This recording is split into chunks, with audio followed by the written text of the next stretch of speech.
नमो अरिहन्ताणं नमो सिद्धाणं नमो आयर्याणं नमो वज्रायाणं नमो लोये सवसाहूढम्।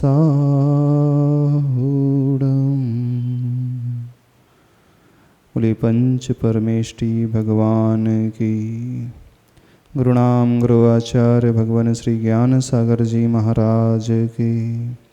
संत शिरोमणि आचार्य भगवान गुरुदेव श्री विद्यासागर जी महाराज की। स्मोक माटी महाकाव्य तृतीय खंड की अंतिम यात्रा,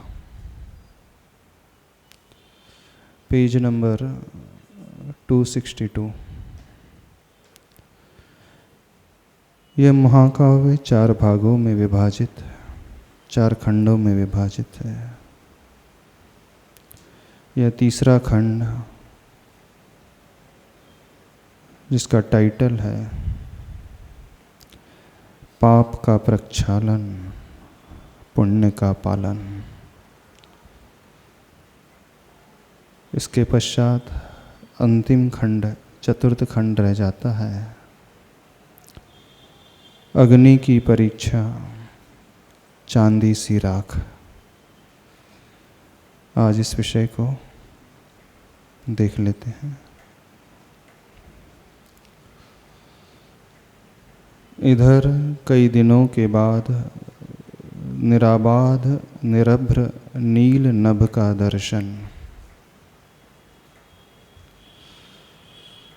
प्रसंग उन जलकण और भूकण के युद्ध का समाप्त हो चुका। गुलाब के पौधे ने अपने मित्र पवन को जो याद किया था, उन पवन ने बादलों के समूह को दूर समुद्र की ओर ढकेल दिया। वे बादल समुद्र में जाकर के ओलों के सहित बरस जाते हैं। आसमान पूरा साफ हो चुका है। जो उपसर्ग कुंभ पर हो रहा था, वह उपसर्ग अब दूर हो चुका है। उपसर्ग शांत होने के पश्चात अलग ही एक शांति का माहौल कुंभकार के परिसर पर उपस्थित हो जाता है। उसी का वर्णन आचार्य भगवान यहाँ कर रहे हैं। इधर कई दिनों के बाद निराबाध निरभ्र नील नभ का दर्शन, पवन का हर्षण हुआ, उत्साह उल्लास से भरा। सौर मंडल कह उठा कि धरती की प्रतिष्ठा बनी रहे और हम सबकी धरती में निष्ठा बनी रहे बस। निराबाध निरभ्र नील नभ का दर्शन, क्या अर्थ है? निरभ्र यानी अभ्र से रहित, बादलों से रहित। निराबाद का अर्थ है बाधा से रहित, नीली उस आकाश का दर्शन। वैसे जैन धर्म के अनुसार आकाश द्रव्य रंगहीन है, अरूपी है, फिर भी लोक में विख्यात है कि आकाश को नीला माना गया है। जो हमें ऊपर आसमान में नील वर्ण का रंग नजर आता है, दुनिया और साहित्य में यह प्रचारित है कि वो नीले रंग का है, और देखने में भी प्रत्यक्ष वही आता है। लेकिन जो हमें नीला नीला दिखाई देता है वो आकाश नहीं है। वो क्या है? सौधर्म इंद्र का जो विमान है, नीलमणि से बना हुआ, उसका रिफ्लेक्शन हमें नीले रंग के रूप में नजर आता है। सुमेरु पर्वत के ऊपर जो 1,00,000 योजन 40 योजन उसकी चूली का, उससे एक बाल के अंतर को लिए हुए सौधर्म इंद्र का वह विमान है। मणिमय है, नीलमणि से बना हुआ है, उसका रिफ्लेक्शन है। आकाश तो अपने आप में स्पेस होता है, क्षेत्र है, रहने का स्थान है। हम सब कहाँ रह रहे हैं? उसी आकाश ने हमें अवगाहन दिया है, ये सिद्धांत के अनुसार। लेकिन एक जनपद सत्य भी होता है और उसके अनुसार नीली रंग का आकाश है, उससे भी हम नकार नहीं सकते। तो चूँकि आचार्य भगवान इस महाकाव्य की रचना कर रहे हैं, उसी के अनुसार यहाँ पर वर्णन चल रहा है। जब बादलों का समूह छट गया तो आकाश एकदम स्वच्छ निर्मल नजर आता है। बादल के आ जाने से नीलिमा का दर्शन नहीं होता है। तीर्थंकर भगवान का जब विहार होता है उस समय भी बादलों से, अभ्र से रहित ही आकाश होता है। तो ऐसे उस बादलों से रहित आकाश को देख कर के पवन का हर्षण हुआ। वह पवन खुशी से फूला नहीं समाया। मेरा प्रयोजन जो सिद्ध हो चुका है, चूँकि वे बादल उस परिसर पर उपसर्ग कर रहे थे, वे दूर जा चुके हैं। उत्साह उल्लास से भरा सौरमंडल कह उठा कि धरती की प्रतिष्ठा बनी रहे और हम सब की धरती में निष्ठा बनी रहे। धरती की प्रतिष्ठा, उसकी ख्याति, उसकी प्रसिद्धि बनी रहे और हम सब का विश्वास धरती पर बना रहे। बस अणु अणु कण कण से वन उपवन और पवन भानु की आभा से धुल गए हैं। Page number 263। कलियां खुल खिल पड़ी पवन की हंसियों में, छवियां घुल मिल गईं गगन की गलियों में। नई उमंग, नए रंग, अंग अंग में नई तरंग। नई ऊषा तो नई उष्मा, नए उत्सव तो नई भूषा। नए लोचन समालोचन, नया सिंचन नया चिंतन। नई शरण तो नई वरण, नया भरण तो नया भरण। नए चरण संचरण, नए करण संस्करण। नया राग नई पराग, नया जाग नहीं भाग। नए हाव तो नहीं नई तृषा, नए भाव तो नई कृपा। नई खुशी तो नई हंसी, नई नई ये गरीयसी। क्या है? कविता है? हाँ, आचार्य भगवान ने बहुत सुंदर शब्दों का चयन किया है। कोई बहुत बड़ा कवि होता है, वो इसी प्रकार शब्दों का चयन करके कविता को लिखता है। इन पंक्तियों को पढ़कर के आचार्य भगवान की क्षमता का ज्ञान होता है। साहित्यिक क्षमता कितनी उनकी बड़ी है, सैद्धांतिक क्षमता तो है। वैराग्य से वे उत्प्रोत हैं, आध्यात्मिक भाव उनके भरे हुए हैं। न्याय और व्याकरण के वे पंडित तो हैं, लेकिन इन सब के साथ जो एक विशेषता है, साहित्य की गहराइयों में वे डूबे हुए हैं। जब इन पंक्तियों को कोई पढ़ता है तो वह सोचता है ये कवि बहुत बड़े साहित्य प्रेमी होंगे। और जब वो आचार्य भगवान के दर्शन करता है ना, तो आश्चर्य से भर उठता है। हम तो समझ रहे थे ये कोई हम जैसे ही बहुत बड़े लेखक हैं, कवि हैं, लेकिन यह कविपना उनकी तो एक्स्ट्रा क्वालिटी है, एडिशनल क्वालिटी है। मूल रूप से तो आचार्य भगवान अध्यात्म के रस में, उसी रंग में डूबे हुए उस चर्या का पालन कर रहे हैं। तब वे और ज़्यादा आश्चर्य हो से भर कर के हतप्रभ होकर के रह जाते हैं और उनकी साधना को देख कर के उनकी निष्ठा, आस्था और बढ़ती चली जाती है। तो आचार्य भगवान की भिन्न भिन्न रंग हैं, भिन्न भिन्न पहलू हैं। हर पहलू जो है अलग ही शाइनिंग प्रकट करता हुआ नजर आता है। तो जब हम इस पहलू की ओर से आचार्य भगवान को निहारते हैं, देखते हैं, तो ये विश्वास सहसा हो जाता है कि आचार्य भगवान बहुमुखी प्रतिभा के अद्भुत धनी हैं। विरले लोग होते हैं ऐसी बहुमुखी प्रतिभा के धनी। प्राय दुनिया में एक अथवा दो क्षेत्र में व्यक्ति मास्टर हो सकता है, एक्स्ट्रा ऑर्डिनरी हो सकता है, लेकिन प्रत्येक क्षेत्र में जो अपनी गति रखता है वह कुछ अलग ही पुण्यशाली जीव होता है, जो पूर्व भव के पुण्य के अनुसार, पूर्व भव के किए हुए कार्य के अनुसार आज वर्तमान में हम सबको देखने को मिल रहे हैं। तो आचार्य भगवान एक अद्भुत प्रतिभा के धन, उन्हीं की पंक्तियों को पढ़ते हैं। अणु अणु कण कण में, कण कण ये वन उपवन और पवन भानु की आभा से धुल गए हैं। प्रत्येक कण, प्रत्येक अणु, वन उपवन और वह पवन उस सूर्य की आभा से धुल गए हैं।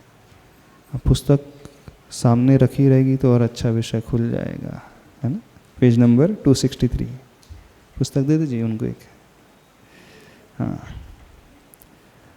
अब आप लोग प्रत्यक्ष में हो तो शायद पुस्तक रखते हो, लेकिन जो सुन रहे हो सकता वो पुस्तक के बिना ही सुनते होंगे।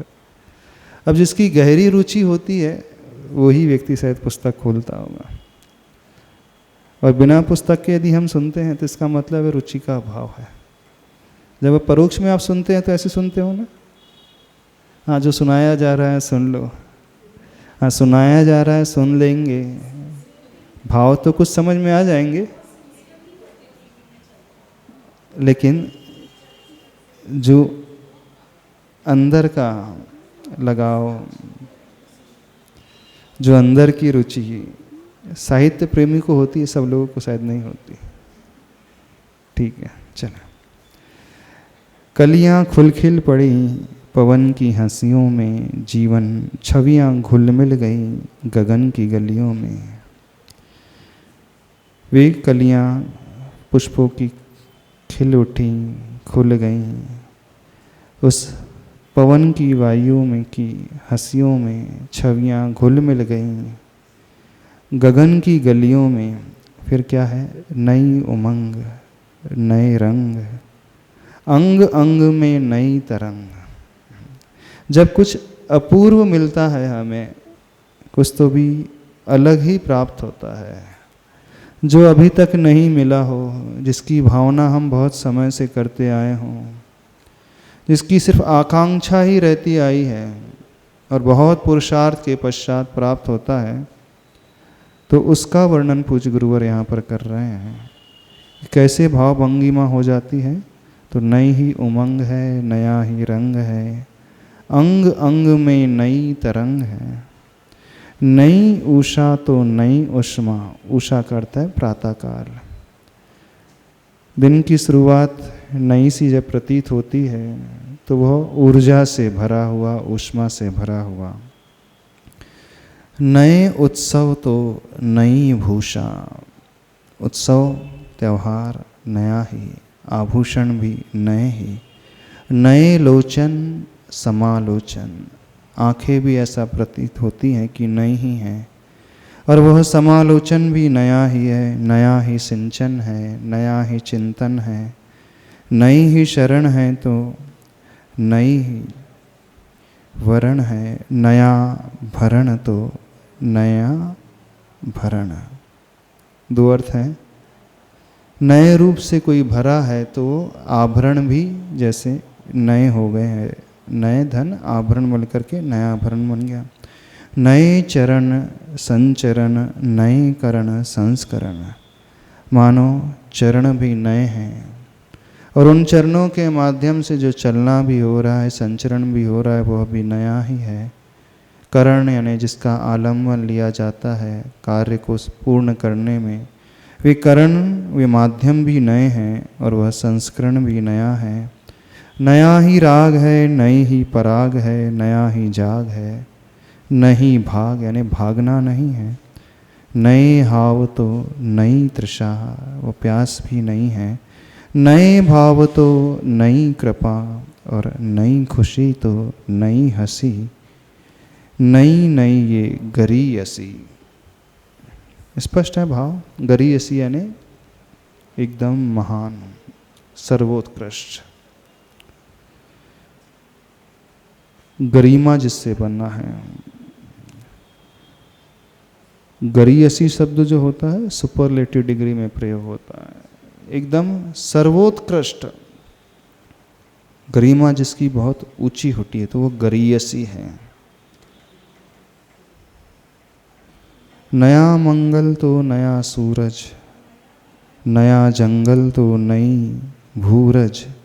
नई मिति तो नई मति, नई चिति तो नई यति। तीति लिखा है कि तो है, कहीं कहीं मिसप्रिंट भी हो गया है, ओ की मात्रा हट करके ई की मात्रा हो गई, उसे देख लें, सुधार लेना। नई मति तो नई मिति तो नई मति, नई चिति तो नई यति। नई दशा तो नई दिशा, नई मृषा तो नई यशा। नई क्षुधा तो नई तृषा, नई सुधा तो निरामिषा। नया मंगल तो नया सूरज। कुछ मांगलिक हो रहा है, शुभ हो रहा है, उस समय हमें सूरज भी ऐसा लगता है नया नया ही होता है। जैसे हमारे भाव होते हैं वैसी प्रकृति हमें प्रतीत होने लगती है। जब हम बहुत प्रसन्नता से, आनंद से भरे होते हैं तो चारों तरफ का वातावरण भी हमें बहुत अच्छा ही लगता है। ऐसा लगता है सूर्य भी आज के दिन कुछ नई ही ऊर्जा लेकर के उदय को प्राप्त हुआ है। सूर्य भी उमंग से भरा हुआ है। ऐसे होता है ना, जब हम प्रभु के पास जाते हैं, यदि हम आनंद से भरे हैं तो प्रभु भी हमें एकदम मुस्कुराते हुए, उत्साह से भरे हुए, ऊर्जा से भरे हुए बिल्कुल वैसे ही प्रतीत होते हैं। और जब हम स्वयं मुरझाए हुए भगवान के पास जाते हैं तो प्रभु भी हमें ऐसा लगता है कि निराश ही है। लेकिन प्रतिमा वही होती है। कभी हमें प्रभु हंसते हुए से नजर आते हैं, कभी प्रभु हमें एकदम शांत गंभीर से नजर आते हैं। कभी हमें ऐसा लगता है प्रभु किसी सोचनी मुद्रा में हैं, कभी ऐसा प्रतीत होता है कि प्रभु कुछ अलग ही भाव भंगिमा लिए हुए हैं, पर प्रतिमा तो वही होती है ना। प्रकृति वही होती है, सूर्य तो वही होता है। प्रतिदिन जो उदय को प्राप्त हो रहा है अथवा अल्टरनेट उदय को, सूर्य में कोई परिवर्तन नहीं है। हाँ, दृष्टि बदलते ही सृष्टि बदली हुई नजर आती है। नज़र बदलते ही नज़ारे बदले हुए नजर आते हैं। नहीं, जैसे ही नज़रिया बदल गया तो वह संसार का नज़ारा भी बदला बदला सा नजर आता है। कहने का अभिप्राय यह है कि बाहर संसार, प्रकृति सब रहता वही है, हम किस ढंग से देखते हैं ये उस पर आधारित होता है। It's not what we see, it's how we see matters. हम क्या देखते हैं ये मायने नहीं रखता है, हम कैसे देखते हैं ये मायने रखता है। क्योंकि दिखाई तो वही नजर आता है, देखने में वही दृश्य दिखता है, उसमें कुछ नहीं है। लेकिन हम किस प्रकार से उस दृश्य को ग्रहण कर रहे हैं, सामने वाले को ले रहे हैं, ये हमारे ऊपर आधारित होता है। जब उत्सव का माहौल होता है तो सब कुछ अच्छा ही नज़र आता है, और जब व्यक्ति स्वयं अंदर से परेशान, हैरान, दुखी रहता है तो उसे सारी दुनिया, प्रकृति भी रोती हुई सी नज़र आती है। ऐसा लगता है सूर्य भी आज कुछ उदास सा है। कहते हैं ना, कल्पना में भी हो जाता है, कवि भी ऐसे कह जाते हैं, पर सब कुछ हमारे ऊपर ही आधारित है। हम किस प्रकार से इस दुनिया को ले रहे हैं, इस दुनिया को देख रहे हैं। हम दूसरों को दोष देते हैं, परिस्थिति को दोष देते हैं, प्रकृति को दोष देते हैं, पर वह दोष युक्त नहीं होती है। हमारी दृष्टि जो है वो दोष युक्त हो जाती है। इस प्रकार से समझने की कोशिश करें। हम क्या पाना चाहते हैं हमारे ऊपर आधारित है, सामने वाले से। वो क्या देना चाहता ये नहीं, हम क्या लेना चाहते हैं। चाहे वो प्रकृति हो, चाहे वो प्रभु हो, चाहे कोई और हो। ज़्यादा वेटेज हमारी दृष्टि का होता है। बिल्कुल इस बात को समझ करके चलें। सामने वाले का वेटेज होता तो है, पर सबसे प्रमुख वेटेज हमारा अपना ही होता है। नहीं है तो वही भगवान किसी के लिए सब कुछ देने वाले हो जाते हैं, उसकी ज़िंदगी में चमत्कार पैदा करने वाले हो जाते हैं। और वे ही प्रभु किसी के लिए कुछ भी नहीं देते हैं, कुछ भी नहीं घटता है, तो व्यक्ति प्रभु को दोष देता है, दूसरों को दोष देता है। पर प्रभु तो एक ही है, टीचर एक ही होता है, विद्यार्थी बहुत सारे होते हैं, लेकिन कुछ एक विद्यार्थी के लिए वही टीचर सब कुछ प्रदान कर देते हैं। कुछ विद्यार्थी कहते हैं टीचर ने कुछ दिया ही नहीं, पढ़ाया ही नहीं, समझाया ही नहीं। अब वही शिक्षा टीचर सबको एक जैसी देते हैं, लेकिन कोई उसे दूसरे एंगल से ग्रहण कर लेता है अथवा नहीं ग्रहण करता है तो दोषारोपण उस पर कर देता है। और कोई अच्छे भावों से ग्रहण कर लेता है तो उसे सब कुछ मिल जाता है, मिल जाता है। युधिष्ठिर की दृष्टि अच्छी थी तो उसे सब कुछ अच्छा अच्छा ही नजर आता था, और दुर्योधन की दृष्टि खराब थी तो उसे सब जगह खराब खराब ही नजर आता था। सारा गांव खराब नजर आ रहा था, लोग खराब नजर आ रहे थे। और युधिष्ठिर की दृष्टि अच्छी थी तो सारा गांव ही अच्छा, भला, मानवता से भरा हुआ, सेवा भाव से भरा हुआ। तो परिस्थिति वही रहती है, हमारी मनस्थिति जैसी होती है, हमारी दृष्टि जैसी होती है, उसी के अनुसार दुनिया हमें नजर आती है। तो यहाँ जो वर्णन चल रहा है, चूँकि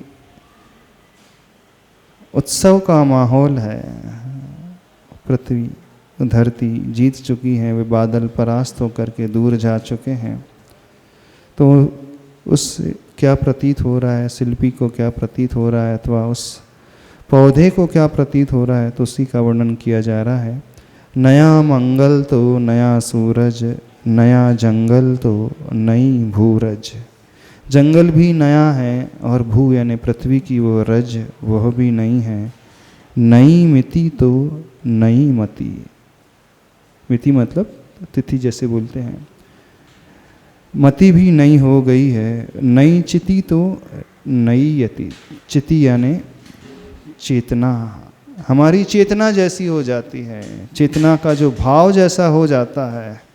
तो चिति यानी चेतना में उठने वाला वो भाव, आत्मा में उठने वाला भाव। नई चिति तो नई यति, वो संधि भी नई ही प्रतीत होती है। नई दशा तो नई दिशा। नई मृषा तो नहीं मृषा तो नई यशा। यशा ख्याति वह भी नई है। नई क्षुधा तो नई तृषा, नई सुधा तो निरामिषा। सुधा वह अमृत अथवा वह रात्रि भी नई है। निरामिषा उसको भी नया नया से प्रतीत हो रहा है। नया योग है, नया प्रयोग है, नए नए नयोपयोग हैं। नई कला ले हरी लसी है, नई संपदा वरी यसी है। नई पलक में नया पुलक है, नई ललक में नई झलक है। नए भवन में नए छुवन है, नए छुवन में नए स्फुरण है। सब कुछ नया ही नया, चारों तरफ वही नज़र आ रहा है। पेज नंबर 264 में क्या हुआ? कौन सा अलंकार? अनुप्रास अलंकार है। नई नई नई नई शब्द बार बार रिपीट हो रहा है, उसे अनुप्रास अलंकार कहते हैं साहित्य में, हिंदी में। यानी एक ही शब्द बार बार बार बार। जब व्यक्ति अंदर खुशियों से भरा होता है तो वही वही उसके मुख से निकलता है।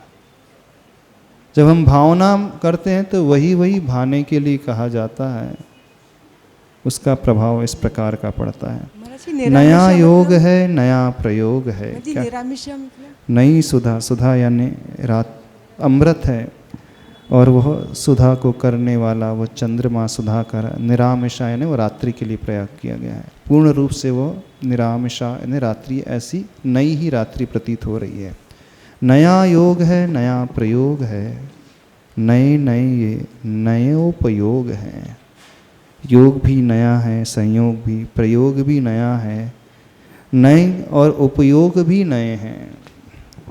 नए से मतलब यहाँ पे प्रमाण नए का जो सिद्धांत में वर्णन आता है, उपयोग भी हमारा नया ही है, यानी हमारे भाव भी नए हैं।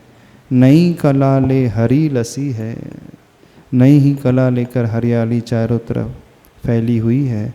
नई संपदा वरीयसी है, संपदा भी नई है, वरीयसी यानी उत्कृष्ट है।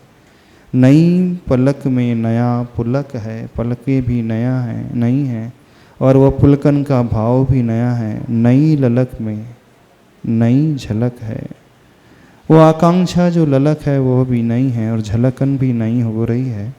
नए भवन में नए छुवन है, नए छुवन में नए स्फुरण है। इजी है, वैसे ज़्यादा समझाने की आवश्यकता नहीं है। यहाँ तो कविता का आनंद ले लो। अब और जो भाव हैं वो आगे आने वाले हैं, क्या आचार्य भगवान इसके माध्यम से हम सबके समक्ष रखना चाह रहे हैं। Page number 264। यूं यह नूतन परिवर्तन हुआ, तथापि इसका प्रभाव कहाँ पड़ा। मौन आसीन शिल्पी के ऊपर, मंद मंद सुगंध पवन बह बह कर भी वह अप्रभावक ही रहा। शिल्पी के रोम रोम वे पुलकित कहाँ हुए, अपरस को परस वह प्रभावित कब कर सकता है। अब यहाँ अध्यात्म की बात आ रही है, ठीक है। अब यहाँ गहरी बात आ रही है, उसे समझने की कोशिश करें। यूं नूतन परिवर्तन चारों तरफ हो गया है, फिर भी तथापि इसका प्रभाव कहाँ पड़ा, किसके ऊपर, शिल्पी के ऊपर कोई प्रभाव नहीं पड़ा। जो व्यक्ति एकदम अध्यात्म में डूबा रहता है, बाहर कुछ भी उत्सव चल रहा हो, ढोल नगाड़े बज रहे हों, आनंद का माहौल है, वो ज़्यादा प्रभावित नहीं होता। बाहर कोई मातम का माहौल है, दुख का माहौल है, रोना गाना बजाना चल रहा है, विलाप चल रहा है, शोक चल रहा है, तो वह वातावरण भी उसे ज़्यादा प्रभावित नहीं कर पाता। यानी अध्यात्म में रहने वाला, डूबने वाला जो व्यक्तित्व होता है, सब में साम्य भाव बना करके रहता है। उससे ज़्यादा इम्प्रेस, प्रभावित परिस्थितियाँ नहीं कर पाती हैं। न ही उसे आश्चर्य होता है कुछ देख करके, न ही कोई डर का भाव पैदा होता है, न वह उछलने लगता है दुनिया को देख करके, न ही वह गम में डूब जाता है। वो हर परिस्थिति को बड़े साम्य भाव से देखते रहते हैं, एकदम जैसे न्यूट्रल, कोई फर्क ही नहीं पड़ रहा। बाहर की परिस्थिति उसके लिए कोई प्रभाव ही नहीं डालती। वो इतना अपने में डूबा रहता है, उसे कोई फर्क ही नहीं पड़ता। आप कुछ भी करते रहो, गाता रहो, रोते रहो, बजाते रहो, वो अपने में ही, अपने आनंद में ही डूबा रहता है। जैसे भगवान होते हैं ना, हर्ष और विषाद से ऊपर उठे हुए। कोई रो रहा है तो भी फर्क नहीं, कोई हंस रहा है तो भी फर्क नहीं, कोई गाली दे रहा है तो कोई फर्क नहीं, कोई प्रशंसा कर रहा है, आरती उतार रहा है तो भी कोई अंतर नहीं। बिल्कुल यह भाव। तो शिल्पी बिल्कुल उस अध्यात्म में डूबे हुए साधक की भांति है। चारों तरफ प्रकृति आनंद से भरी है, लेकिन उसकी प्रकृति में कोई अंतर नहीं आ रहा है। वह प्रकृति बदल नहीं। कैसे रहे ये भाव? अनादिकाल के संस्कार है ना सबके।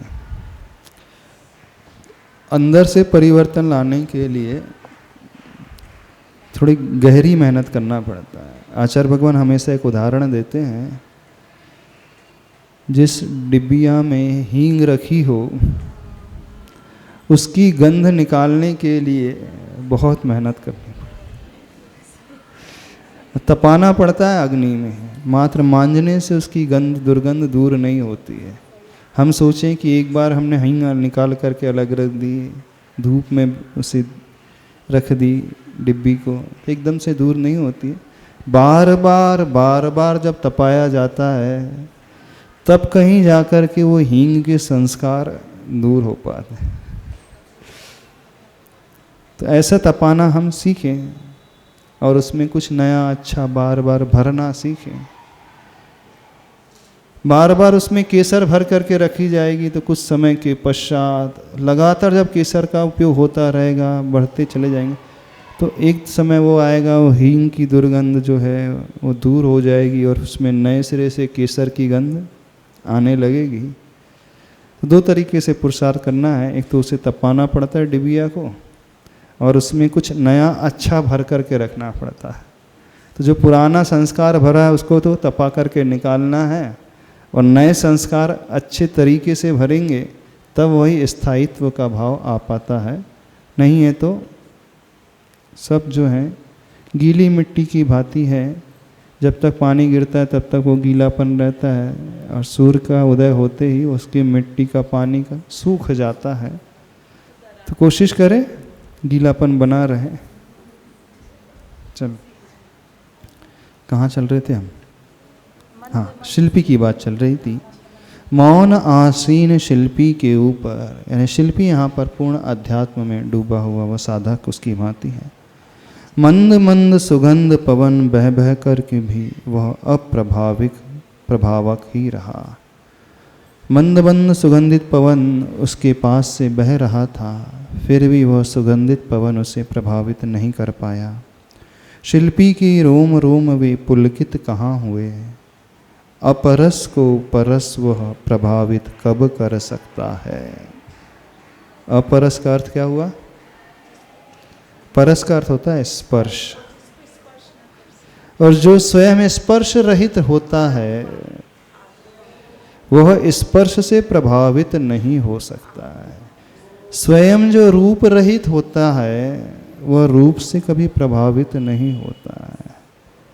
आत्मा हमारी चेतना जो है स्पर्श से रहित होती है, रूप से रहित होती है, रंग से रहित होती है, वर्ण से रहित होती है, गंध से रहित होती है।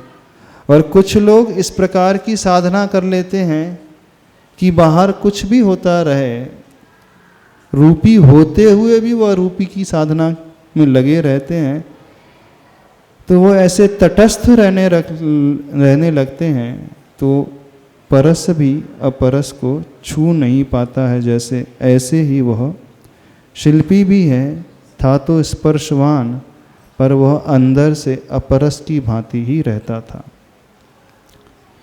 शिल्पी की नासा तक पहुंचकर भी गुलाब की ताजी महक वह उसकी नाशा को जगा ना सकी। भोगोपभोग की ये वस्तुएं जब भोगलीन भोक्ता को भी तृप्त नहीं कर पाती हैं, फिर तो यहाँ योगी को आमंत्रित करना है, मंत्रित करना है बाहर आने को। क्या कहा गया? भोग सामग्री, इंद्रियों के विषयों की सामग्री, उपभोग की सामग्री, भोगी जितना भी भोगता रहे फिर भी वह कभी तृप्त नहीं हो पाता है। तो जब भोगी तृप्त नहीं हो पाता है, यहाँ तो योगी की बात चल रही है। शिल्पी उस योगी की भांति है। योगी को आमंत्रित करना है, मंत्रित करना है बाहर आने को। कहाँ बाहर आने को? अपने स्वभाव से बाहर निकालने को। जो आत्मस्थ है, डूबा हुआ है, अपने स्वभाव में रचा हुआ है, उसे उस स्वभाव से निकाल करके बाहर आने के लिए प्रेरित करना लगभग असंभव बात है।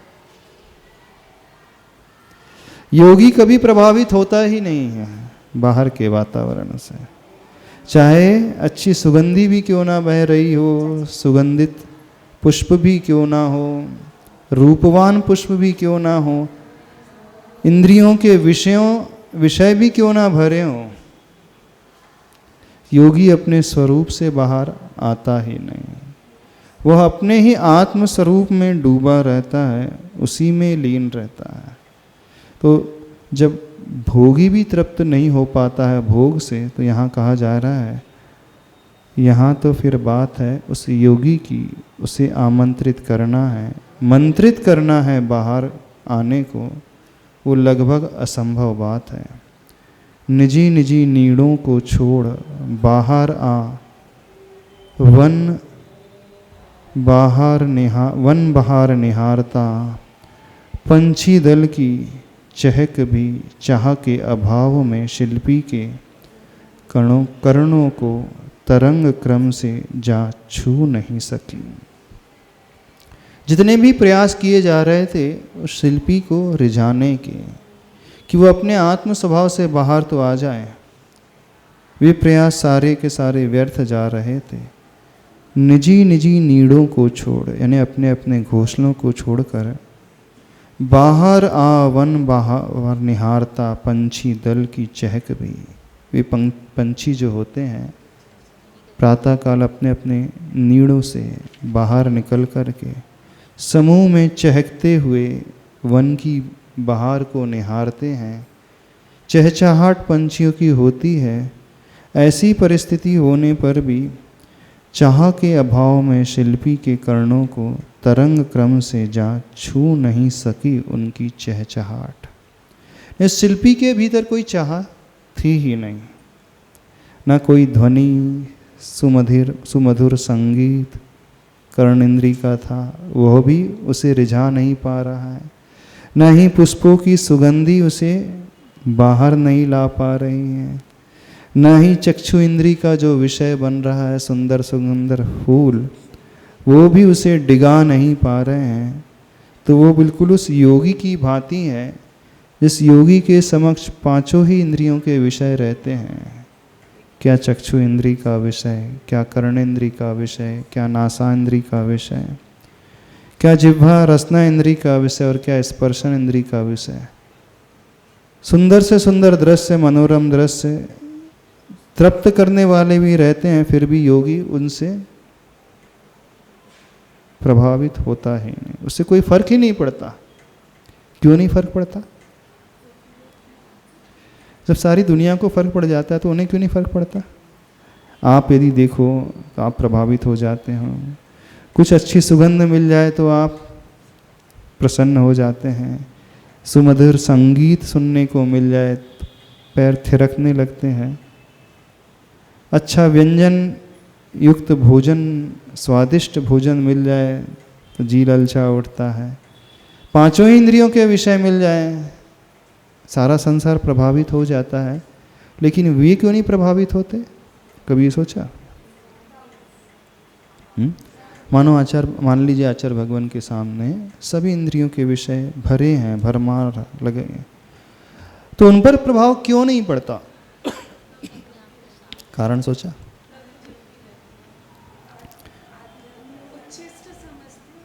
उच्छिष्ट समझते। हाँ, अध्यात्म ग्रंथों में आता था, वो इसे सिर्फ पुद्गल की दृष्टि से देखते हैं। पुद्गल है, जड़ है, स्पर्श रस गंध वर्ण वाला है, उसका स्वभाव है, उसमें गंध भी रहेगी तो गंध से रहित तो रहेगा नहीं। अब जैसी गंध है तो गंध को गंध के रूप में ले लेते हैं, रस को रस के रूप में देख लेते हैं, रूप को रूप के रूप में ग्रहण कर लेते हैं,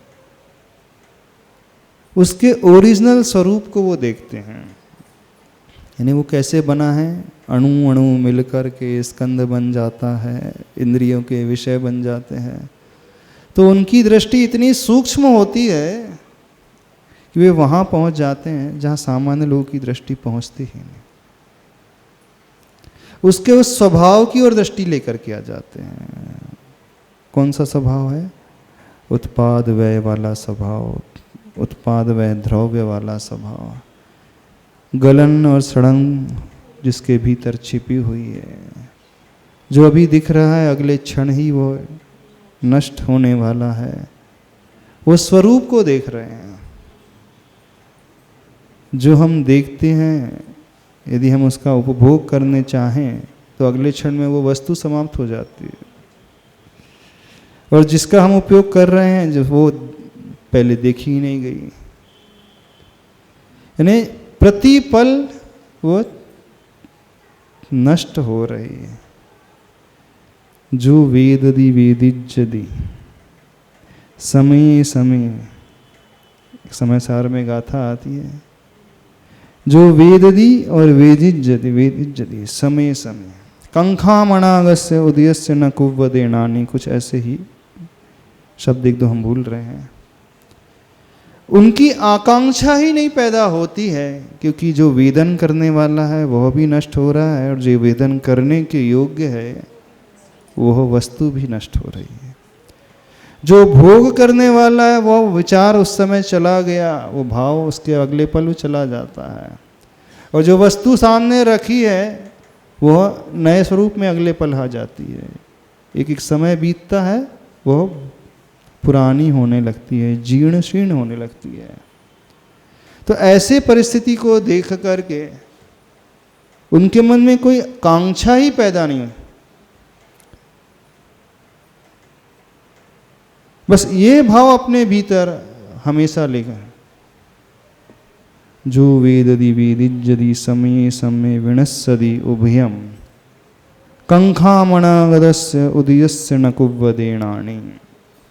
मैंने उस वस्तु स्वरूप को देख रहे हैं, जो भी समझ में बाहर दिखलाई दे रहा है, जो ज्ञान में झलक रहा है, उस मूल स्वरूप तक वो पहुंच जाते हैं। हाँ, संसारी व्यक्ति बस बाहरी स्वरूप को देख करके उसमें स्थायित्व की कल्पना कर लेता है, इस कारण भटक जाता है। और ज्ञानी व्यक्ति उसमें उसकी क्षणभंगुरता को हमेशा देखता रहता है, तो वह प्रभावित नहीं होता है, ओरिजिनल स्वरूप को देखता है। संसारी व्यक्ति बाहरी मेकअप को देख करके प्रभावित हो जाता है, और ज्ञानी व्यक्ति जो समझदार होता है बोले अंदर तो कुछ और ही है, ये तो बाहर का ढकोसला है,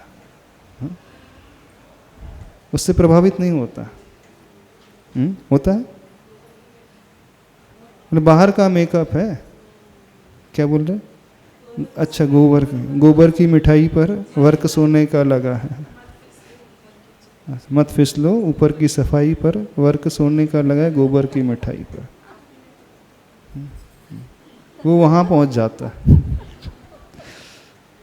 इस कारण वो प्रभावित नहीं होता है, अप्रभावित ही बना रहता है, क्योंकि आंतरिक स्वरूप को, वास्तविक स्वरूप को वो देख लेता है, जो छिपा हुआ है, ढका हुआ है। तो वैसी ही परिस्थिति उस योगी यानी शिल्पी की हो रही है। चाह के अभाव में शिल्पी के कर्णों को तरंग क्रम से जा छू नहीं सकी, और शून्य में लीन हो गया वह, यानी श्रवणीय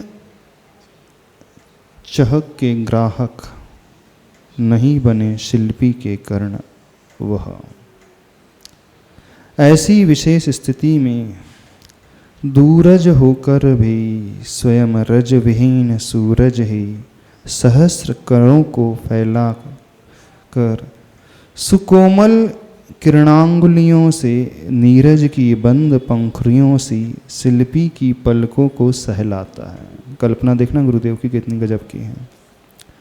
ऐसे विशेष स्थिति में दूरज होकर भी, यानी सूर्य बहुत दूर होता है, स्वयं रजविहीन सूरज, सूरज बहुत दूर है और रज से विहीन है, वह सूरज ही सहस्र करों को फैलाकर, हजारों हाथों को यानी हजारों किरणों को फैलाकर, सुकोमल किरण अंगुलियों से, जिसकी किरण ही कोमल उंगलियों की भांति है, नीरज की बंद पंखुड़ियों सी, कमल की जो बंद पंखुड़ियों को खिला देती है ना, सूरज की किरणें आती ही हैं, जैसे ही आती हैं तो वे कमल सरोवर में अपनी पंखुड़ियों को खोल देते हैं, फैला देते हैं।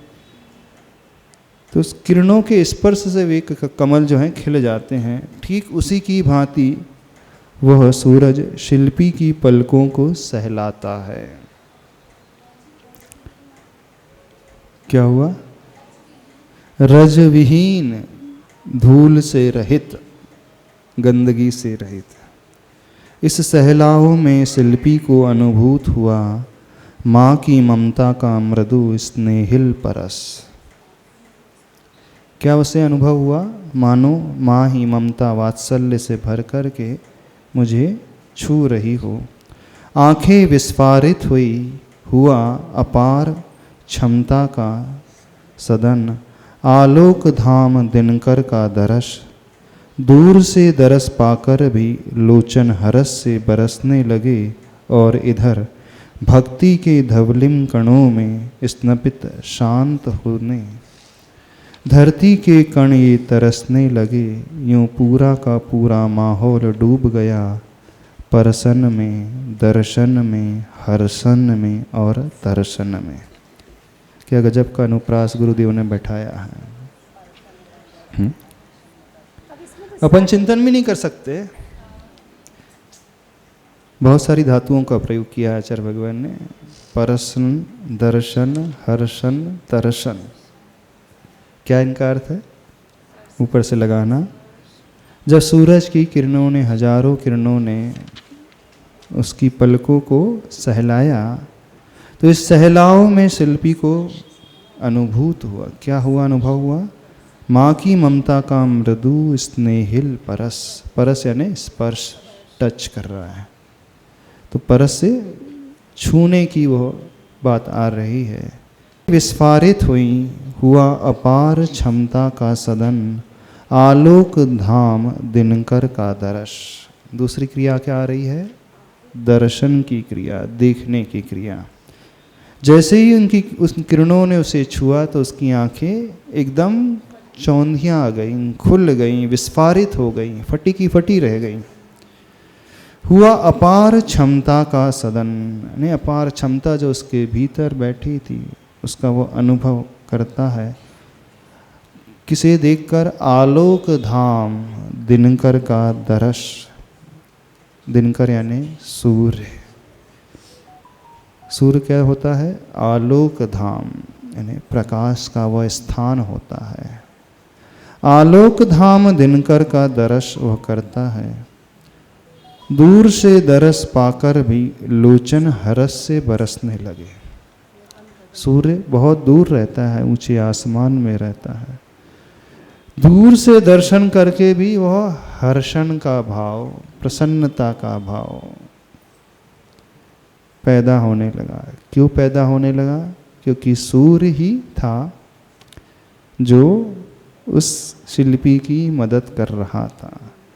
सूर्य ने रिश्वत नहीं ली थी। यदि पुराना प्रसंग याद हो, चंद्रमा ने रिश्वत ले ली थी सागर से, समुद्र से, और वो लांछित हुआ था।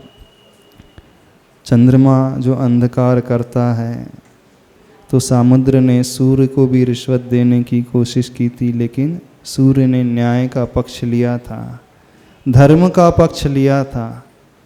तो शिल्पी बस उसे ही चाह रहा था जो नीति, न्याय और धर्म का पक्ष लेता है। सूर्य उसका परम मित्र था। इस रूप में उसके दर्श कर वो हर्ष से भर उठा, पुलकित हो गया। दूर से ही उसने उसके दर्श किया तो लोचन जो है हर्ष से बरसने लगे। आंखों में वो हर्ष का आनंद छा गया, या यूं कहें हर्षाश्रु आने लगे। खुशी के आंसू प्रकट होने लगे। अपने आप जब अंतरंग में बहुत खुशी होती है तो आँखें जो हैं, लोचन जो है, उस प्रकार से रिएक्ट कर जाती है। जिसे प्रभु के दर्शन में इस प्रकार का हर्षण होता है, उसकी भी आँखें हैं, उसकी भी लोचन जो है आंसुओं से आपूरित हो उठती हैं।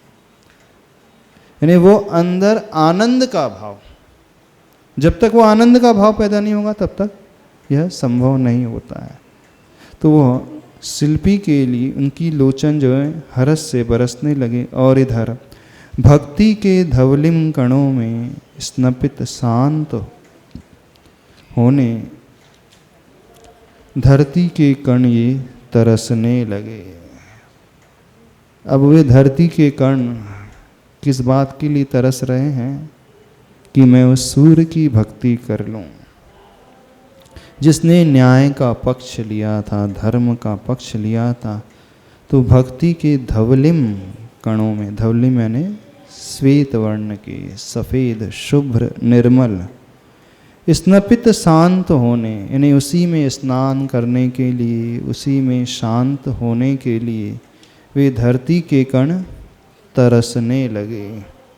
यूं पूरा का पूरा माहौल डूब गया परसन में, दर्शन में, हर्षण में और तरसन में। इसमें क्या है? कौन सा अलंकार? यमक अलंकार होता है कि नहीं? जहाँ तक हमें पता है, हमें ज़्यादा, हाँ, जहाँ तक, खैर हमने साहित्य ज़्यादा पढ़ा नहीं है, नहीं हम साहित्य के विशारद हैं, हमें ज़्यादा, और हमारी हिंदी भी इतनी उत्कृष्ट नहीं है, पर फिर भी कोई अलंकार होता, शायद यमक अलंकार होता। अब जो भी कोई साहित्याचार्य से पूछ लेना कौन सा अलंकार का प्रयोग होता है, हमें इसकी ज़्यादा जानकारी नहीं है। हर्षण कौन सा अलंकार है? हाँ राजकुमार जी आप ही बता दो। एक ही शब्द के कई अर्थ हैं। हाँ हाँ हाँ हाँ, पर मिलता है, जुलते हैं। हर्षण, परसन, तरसन, दर्शन। तो परसन यानी स्पर्श कौन कर रहा है? सूर्य की किरणें। किसको स्पर्श कर रही थी? उस शिल्पी की आंखों को। दर्शन कौन कर रहा था? शिल्पी की आंखें। किसके दर्शन कर रही थी? सूर्य की। और हर्षण किसे? हर्ष का भाव शिल्पी को हो रहा था। और तरसन यानी वो, तरसन का अर्थ अंदर से वो तरसने लगे, एकदम प्यास से भर उठे, एकदम आकुल व्याकुल होने लगे। किसके लिए आकुल व्याकुल हो रहे हैं?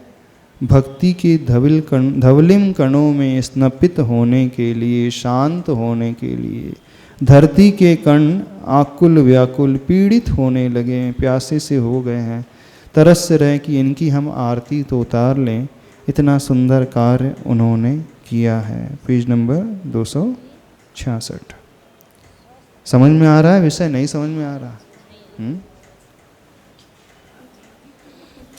तीसरा खंड है, पूरा होने को आ गया। हाँ, तीसरा खंड। क्या बोल रहे हैं?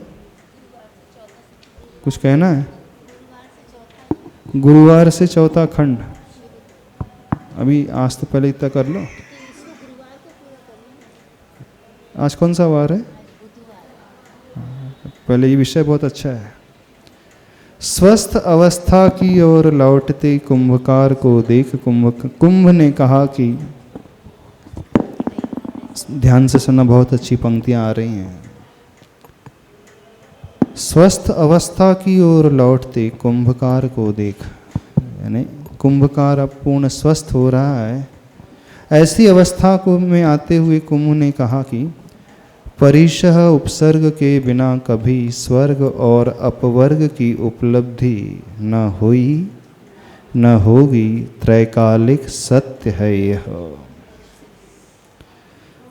स्वर्ग और अपवर्ग की उपलब्धि, प्राप्ति। अपवर्ग का अर्थ होता है मोक्ष। स्वर्ग तो आप जानते हैं, अथवा त्रिवर्ग और अपवर्ग। जब आप शास्त्र स्वाध्याय करते होंगे उसमें शब्द आता है त्रिवर्ग, धर्म, अर्थ और काम पुरुषार्थ, त्रिवर्ग से। और अपवर्ग यानी वह मोक्ष। तो मोक्ष और स्वर्ग की प्राप्ति परिचय और उपसर्ग के बिना कभी होती ही नहीं है, यह त्रैकालिक सत्य है। बिना कठिनाई सहे, बिना परिचय सहे, बिना उपसर्ग सहे कर्मों की निर्जरा होती ही नहीं। कर्मों की निर्जरा करने के लिए मुनिराजों को 22 परिशह सहन करने होते हैं, और उसके साथ उपसर्ग हो जाए तो बहुत तीव्र गति से कर्मों की निर्जरा हो जाती है। जैसे कमठ के जीव ने पार्श्वनाथ भगवान के ऊपर की, हितैषी बन करके आया था भगवान को केवल ज्ञान दिलाने के लिए। आया था? नहीं आया था? पांडवों के ऊपर उपसर्ग हुआ था, लोहे के आभूषण पहनाए गए थे। किसने किया था उपसर्ग? किसने किया था? कौरवों के ही वंशज ने कि अश्वत्थामा के पुत्र ने कुछ इस प्रकार कहा था। जिसने भी किया हो, तो वे लोहे के आभूषण जो हैं पांडवों के लिए क्या बन करके आ गए? हितकारी बन करके। स्वर्ग के न ही स्वर्ग की प्राप्ति है, न ही मोक्ष की प्राप्ति होती, ये त्रैकालिक सत्य है। गुप्त साधक की साधना सी अपक्व कुंभ की परिपक्व आस्था पर आश्चर्य हुआ कुंभकार को, और वो कहता है, आशा नहीं थी मुझे कि अत्यल्प काल में भी इतनी सफलता मिलेगी तुम्हें। कठिन साधना के सम्मुख बड़े बड़े साधक भी हाँफते घुटने टेकते हुए मिलने हैं यहाँ। अब विश्वस्त हो चुका हूँ पूर्णतः मैं कि पूरी सफलता आगे भी मिलेगी। फिर भी अभी तुम्हारी यात्रा आदिम घाटी को ही पार कर रही है। घाटियों की परिपाटी प्रतीक्षित है अभी। क्या कहा गया है? अब शिल्पी जो है, कुंभकार है, कुंभ को कह रहा है कि तुम्हारी साधना इतनी गुप्त रही, मुझे आज तक पता ही नहीं चला। तुम्हारा चिंतन इतना गजब का कि परिचय उपसर्ग की बात कर रहे हो, बिना इसके मुक्ति नहीं मिलती है, स्वर्ग की प्राप्ति नहीं होती है। आज जान कर के मैं अचंभित हूँ। अपक्व कुंभ की परिपक्व आस्था पर आश्चर्य हुआ कुंभकार को। वह तो कुंभ को अपक्व ही मानता था, लेकिन उसकी आस्था परिपक्व निकली। और वह कहता है, आशा नहीं थी मुझे कि अत्यल्प काल में भी इतनी सफलता तुम्हें मिल जाएगी। कठिन साधना के सम्मुख तो बड़े बड़े साधक भी हाँफते हुए घुटने टेकते हुए नजर आते हैं। जब बड़े बड़े लोग हार जाते हैं और तुम जैसे छोटे साधक ने इतनी बड़ी ही बात कर ली, इतना बड़ा पुरुषार्थ, बड़ा गजब का पुरुषार्थ है। अब मैं विश्वस्त हो चुका हूँ पूर्णतः की पूरी सफलता आगे भी मिलेगी। फिर भी अभी तुम्हारी यात्रा आदिम घाटी को ही पार कर रही हैं। घाटियों की परिपाटी प्रतीक्षित है अभी, आगे बहुत लंबी यात्रा करनी है। Page number 267। और सुनो, आग की नदी को भी पार करना है तुम्हें, वह भी बिना नौका। हाँ हाँ, अपने ही बाहुओं से तैर कर तीर मिलना नहीं है बिना तेरे।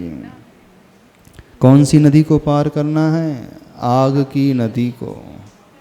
अभी कुंभ बनकर के तैयार हुआ, अभी कच्चा ही घड़ा है। जब तक अग्नि में तपेगा नहीं, पकेगा नहीं, तब तक उसमें मजबूती आएगी नहीं। तो कुंभकार समझा रहा है कि आग की नदी को भी पार करना है तुम्हें, वह भी बिना नौका के, और अपने ही बाहुओं से तैर करके, अपने ही हाथों से तैर करके तीर मिलना नहीं न है बिना तेरे, यानी उसके बिना वह किनारा मिल नहीं सकता। पहले ये पूरा पढ़ ले, उसके बाद थोड़ा सा 2 मिनट। इस पर कुंभ कहता है कि जल और ज्वलनशील अनल में अंतर शेष रहता ही नहीं।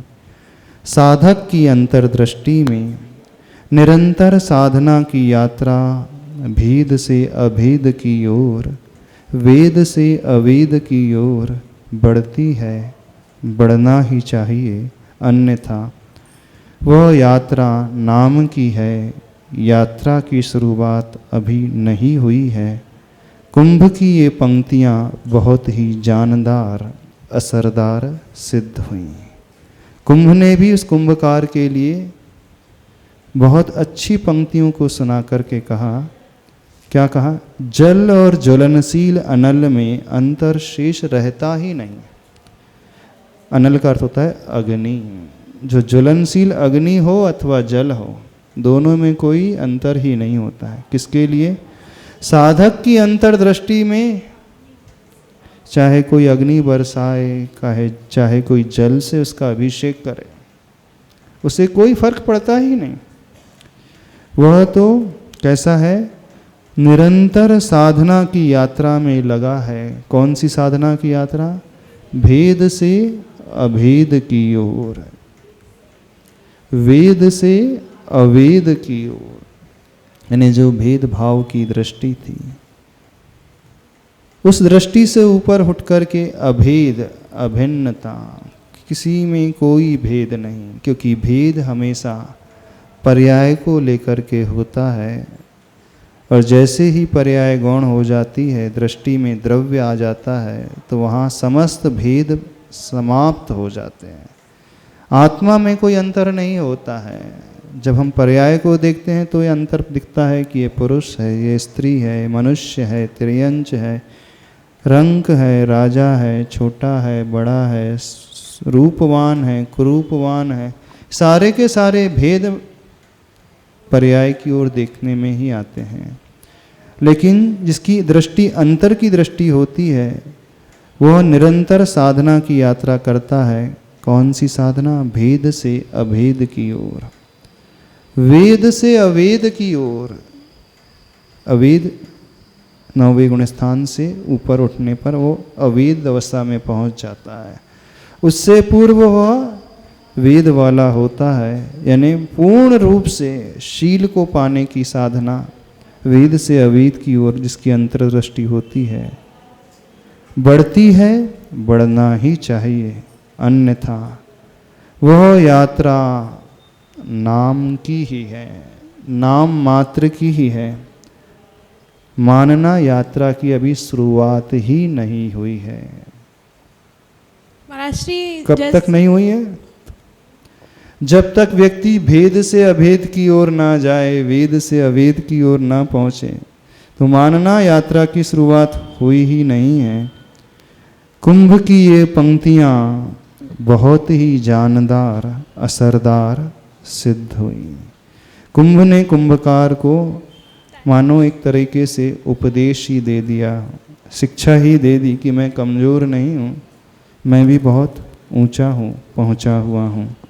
इस प्रकार यह मूक माटी महाकाव्य का तृतीय खंड आज पूर्ण हुआ। 4 खंड हैं। अब अंतिम खंड जो सबसे विस्तृत खंड है, अग्नि की परीक्षा, चांदी सी राख, वही आग की नदी जिसे तैरना है। हाँ, क्या पूछ रहे थे? बोलिए। महाराज श्री जैसे अनादिकाल से धर्म चल रहा है, हाँ। तो ये उपसर्ग परिचय भी अनादिकाल से चल रहा है। हाँ, धर्म भी अनादिकाल से चल रहा है, पाप भी अनादिकाल से चल रहा है, मोक्ष मार्ग भी अनादिकाल से चल रहा है, साधना करने वाले भी अनादिकाल से चल रहे हैं, और उपसर्ग करने वाले जीव भी अनादिकाल से चल रहे हैं। ठीक है, आज इतना ही रखते हैं, समय हो गया। संत श्रोमणी आचार्य भगवान गुरुदेव श्री विद्यासागर जी महाराज की जावाणी के ज्ञान से सूझे लोकालोक, सो वाणी मस्तक सदा